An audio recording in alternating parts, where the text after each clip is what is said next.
Break के बाद एक बार फिर से आप सभी का स्वागत है। अमेरिकी राष्ट्रपति डोनाल्ड ट्रंप ने ईरान से परमाणु समझौते पर जल्द फैसला लेने की अपील की है और साथ ही किसी फैसले पर नहीं पहुंचने की स्थिति में ईरान के सामने दो विकल्प रखे हैं, पहला समझौता और दूसरा जंग का। अमेरिका के मुताबिक परमाणु कार्यक्रम को लेकर तेहरान को एक प्रस्ताव भेजा गया है जिस पर जवाब का इंतजार है। हालांकि ईरान ने ऐसे किसी भी अमेरिकी प्रस्ताव का खंडन किया है। देखिए खास रिपोर्ट। ईरान के साथ जारी परमाणु गतिरोध का हल निकालने के लिए दो ही विकल्प हैं, जंग या समझौता। ये कहना है अमेरिकी राष्ट्रपति डोनाल्ड ट्रंप का, लेकिन वो संकेत दे रहे हैं कि दोनों देश समझौते के बेहद करीब पहुंच चुके हैं। इस ताजा घटनाक्रम के बीच शुक्रवार को ईरानी अधिकारियों ने करीब करीब खत्म हो चुके 2015 के परमाणु समझौते पर E3 यानी 3 यूरोपीय देशों ब्रिटेन, फ्रांस और जर्मनी के साथ बैठक की। ईरान के उप विदेश मंत्री काजम गरीबाबादी ने बताया कि बैठक में अमेरिका के साथ जारी वार्ता की ताजा स्थिति, प्रतिबंधों को हटाने और समझौते से जुड़े दूसरे मुद्दों पर चर्चा हुई। साथ ही उन्होंने कहा कि अगर जरूरत पड़ी तो आगे भी बैठक जारी रह सकती है। अगर संबंधित पक्षों के बीच सहमति नहीं बन पाती है तो तीनों यूरोपीय देश ईरान पर प्रतिबंध लगा सकते हैं। दरअसल 2015 में 6 देशों अमेरिका, रूस, चीन, जर्मनी, फ्रांस और ब्रिटेन के बीच एक समझौता हुआ था जिसके तहत ईरानी परमाणु कार्यक्रम पर नियंत्रण लगाने के बदले उस पर लगे आर्थिक प्रतिबंधों में थोड़ी राहत दी गई थी। हालांकि 2018 में राष्ट्रपति ट्रंप के कार्यकाल में अमेरिका इस समझौते से खुद को अलग करते हुए ईरान पर नए प्रतिबंध थोप दिए थे। एक साल बाद ईरान भी समझौते की शर्तों से पीछे हट गया, लेकिन एक बार फिर सत्ता में लौटने के बाद अमेरिकी राष्ट्रपति ईरान पर आर्थिक प्रतिबंधों का दबाव डालने के साथ साथ बातचीत का दरवाजा भी खोले हुए हैं। दोनों देशों के बीच अब तक कई दौर की बातचीत भी हो चुकी है। ट्रंप संकेत दे रहे हैं कि दोनों देशों के बीच समझौता जल्द हो सकता है। ट्रंप तो यहाँ तक कह रहे हैं कि ईरान को नए समझौते का प्रस्ताव भेज दिया गया है। हालांकि ईरान के विदेश मंत्री अब्बास अरागची ऐसे किसी भी प्रस्ताव के मिलने का खंडन करते हैं कि ईरान ने अपने अत्यधिक संवर्धित यूरेनियम भंडार को खत्म करने पर सहमति जताई है। तीनों यूरोपीय देश 2015 के समझौते के स्नैप बैक तंत्र को सक्रिय करने पर विचार कर रहे हैं। दरअसल इस समझौते से कानूनी रूप से ये तीनों देश अब भी जुड़े हुए हैं। अगर ईरान इसका पालन करने में विफल रहता है तो संयुक्त राष्ट्र द्वारा तय किए गए प्रतिबंधों को लागू करने का विकल्प खुला हुआ है जो अक्टूबर में समाप्त हो रहा है। यूक्रेन युद्ध में रूस का समर्थन करने से नाराज यूरोपीय देशों ने ईरान पर कुछ नए प्रतिबंध लगाए हैं। अब यूरोप अमेरिका के साथ होने वाले नए समझौते में यूरोप अपनी भूमिका तलाश रहा है। ईरान वर्तमान में 60% तक यूरेनियम संवर्धन कर रहा है, जो 2015 के समझौते में निर्धारित 3.67% की सीमा से बहुत अधिक है। हालांकि एटम बम हासिल करने की 90% की क्षमता से काफी दूर है।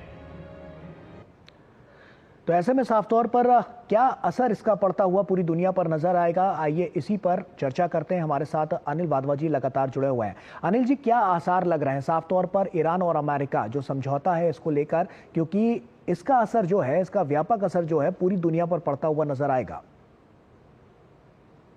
देखिए, ईरान के ऊपर एक काफी प्रेशर बना हुआ है इस दौरान। जो जैसा हमने देखा कि अमेरिका की तरफ से तो प्रेशर है ही, ट्रंप एडमिनिस्ट्रेशन की तरफ से प्रेशर है, लेकिन ईरान ने कहा है कि ट्रंप एडमिनिस्ट्रेशन के अंदर बहुत सारे मत हैं और जैसा कि प्रेसिडेंट ट्रंप ने कहा कि एक प्रपोजल ईरान के पास है, लेकिन उन्होंने कहा है कि ऐसी कोई प्रपोजल उनके पास नहीं है। हालांकि ईरान इस समझौते को आगे बढ़ाने के लिए उत्सुक है, क्योंकि लगातार ये दबाव बढ़ा हुआ है। इसीलिए ईरान ने यूरोपियन कंट्रीज के साथ में जो E3 हैं उनके साथ बातचीत शुरू करी है।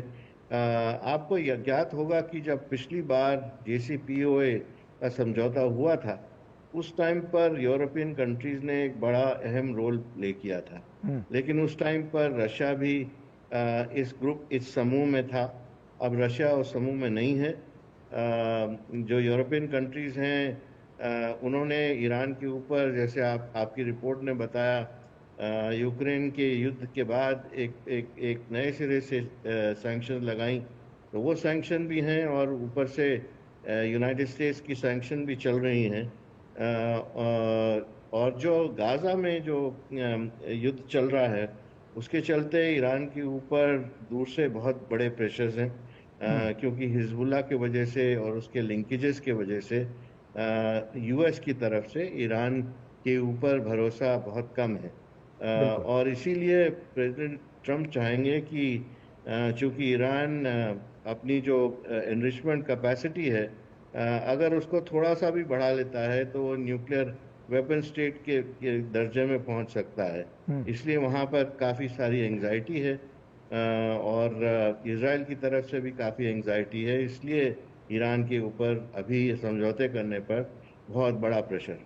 ऐसे में हालात क्या लग रहे हैं वाधवा जी, क्योंकि दो तरफ की हम जब बात करते हैं तो साफ तौर पर दो रास्ते निकलते हुए नजर आ रहे हैं, या तो समझौता या तो साफ तौर पर जो जंग है उसकी बात की जा रही है। तो ऐसे में कितनी बड़ी चुनौती होगी ईरान के सामने, और साफ तौर पर जब अमेरिका इसमें लगातार हम देख रहे हैं कि जो ये कार्यक्रम रखा गया है जिसमें डील होने की जो बात है वो निकलकर सामने आ रही है, तो क्या इसका व्यापक असर जो है वो पूरी दुनिया पर और आसपास के देशों पर किस हिसाब से और कितना पड़ता हुआ नजर आएगा?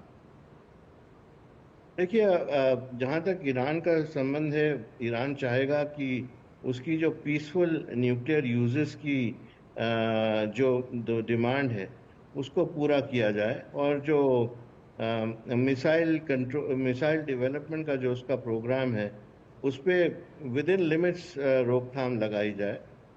क्योंकि बाकी देशों के पास जो ईरान के नेबर्स हैं, उनका जो न्यूक्लियर प्रोग्राम है और जो मिसाइल डेवलपमेंट हो रहा है, वो सऊदी अरेबिया की ओर सबसे पहले देखते हैं। यूनाइटेड स्टेट्स और सऊदी अरेबिया के संबंध आजकल बहुत अच्छे हैं। आगे चलकर सऊदी अरेबिया के पास बड़ी मिसाइल कैपेबिलिटी होगी, और इस क्षेत्र में ईरान और सऊदी अरेबिया की जो राइवलरी है वो काफ़ी बड़ी है और काफ़ी दिनों से है। इसलिए ईरान चाहेगा कि उसके पास अपनी शक्ति रहे।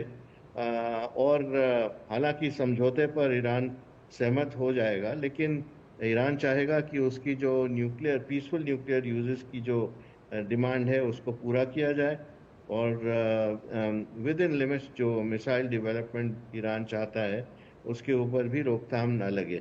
अगर ये दो डिमांड्स अगर यूरोपियन यूनियन और यूनाइटेड स्टेट्स इसके ऊपर सहमत हो जाते हैं और ईरान की भी सहमति बनती है, तो ये समझौता हो सकता है। अगर ये समझौता ना हुआ तो इस क्षेत्र में बहुत बड़ी एक हलचल पैदा हो सकती है। अगर ईरान पे किसी तरह का भी मिलिट्री हमला हुआ, या फिर ईरान को लगता है कि वो थ्रेटन्ड है, तो वो कुछ भी कदम उठा सकता है। उसके अभी भी कई स्रोत हैं, जैसे हिजबुल्लाह की जो रिमेनिंग जो आर्मी है और कई देशों में, और इसी तरह से हूतीज हैं जिनके साथ अभी अभी यूनाइटेड स्टेट्स का एक युद्ध विराम हुआ है।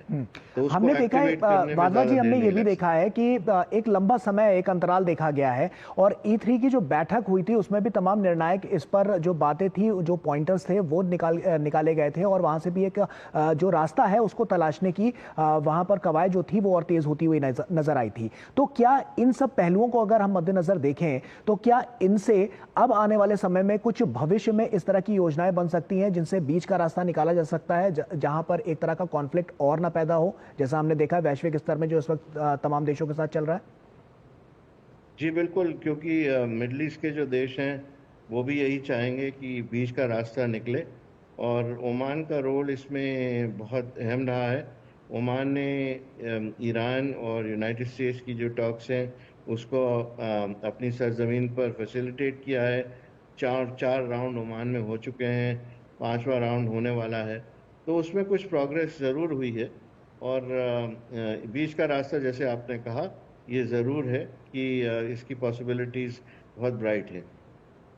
बिल्कुल। और ये जो तमाम हम देख रहे हैं कि जो स्थितियां हैं उसमें चुनौतियां तो साफ तौर पर नजर आ ही रही हैं, लेकिन आने वाले समय में ये साफ हो जाएगा, तस्वीर और ज्यादा साफ होती हुई नजर आएगी कि आखिर इस बातचीत के जो मुख्य अंश हैं वो किस ओर इशारा करते हैं। क्या ये आगे चल के समझौते में तब्दील होता है या आने वाले समय में जंग भी देखने को मिल सकती है? इन सब पहलुओं पर लगातार हमारी नजर बनी रहेगी। बहुत बहुत शुक्रिया आपका वाधवा जी हमसे जुड़ने के लिए और तमाम बातचीत हमसे यहाँ पर करने के लिए। बहुत बहुत शुक्रिया आपका। और वक्त यहां पर एक छोटे से ब्रेक का हो गया। ब्रेक के उस पर जब लौटेंगे तो दुनिया भर की तमाम अहम खबरों से आपको रूबरू कराएंगे। छोटा सा ब्रेक ले रहे हैं, जल्द हाजिर होते हैं।